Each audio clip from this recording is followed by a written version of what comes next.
I had an opportunity when I was 19 years old, and I was still studying architecture. I was still committed to architecture in some way, but I was a little bit concerned. And as I said earlier, I had a habit that if I'm not a master at something, I'll go look for a master and ask them a question. So I had a chance to meet up with Sir Norman Foster, because he came to Cambridge.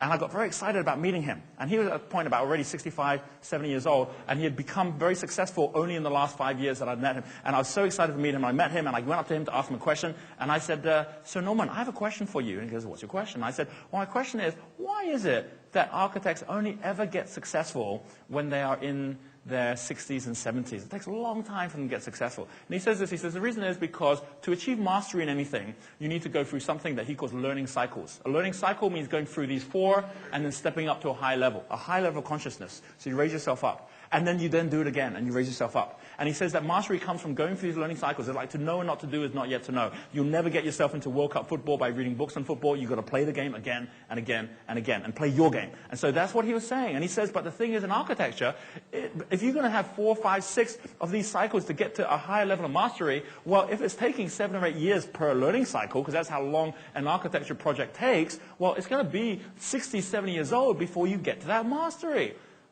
I said, that's not any good. I said, no, I want to get there faster. What do I do to get there faster? He goes, oh, that's easy. Don't be an architect. So I got into publishing. I thought, well, I'll get a publish every single week. I'll have another cycle. Every single week I'll have a new publication. And what happened was I learned that there is this thing. That this is simply the base of a pyramid. That's all it is. It's the base of a pyramid. And the base of the pyramid then drives you to another level. This level up here. This is the 5th element up here. For a lot of us, we never rise to the 5th level. We forget because we forget to ask the 5th question. And as a result, we go round and round in circles. We end up in the same place that we were before. But if you actually ask the 5th question, you can't help but raise your consciousness after you've gone through one of these cycles. Because what happens is, when you go through these 4, you're going through the seasons because you're working in time. When you go to the 5th, you go beyond time. This one up here, this is what the Chinese call water. This is water. We're 80% water.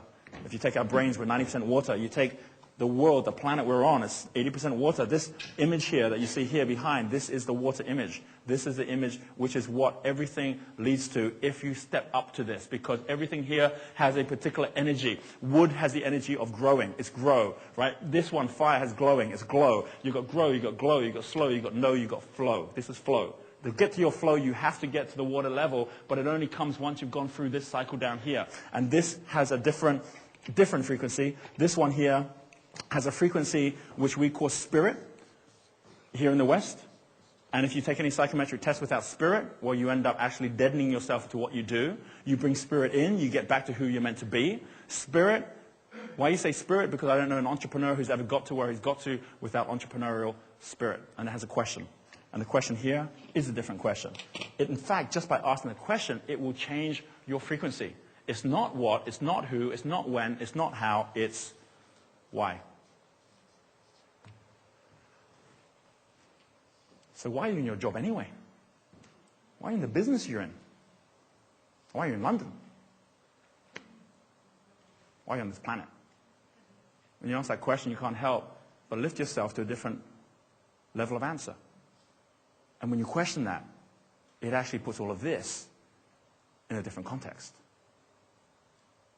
Now, I'm going to do this to just complete. I'm going to give you a word and just have a sense of, in this room, what this word means to you. It's a word that lives up here. It's a word that has everything to do with wealth. It's a word that we heard last year when we heard that Warren Buffett was giving his fortune away to Bill Gates. It's the word fortune. If you write down the word fortune, and you just consider, what does fortune actually mean to you? If you're out there looking for your fortune, what is fortune anyway?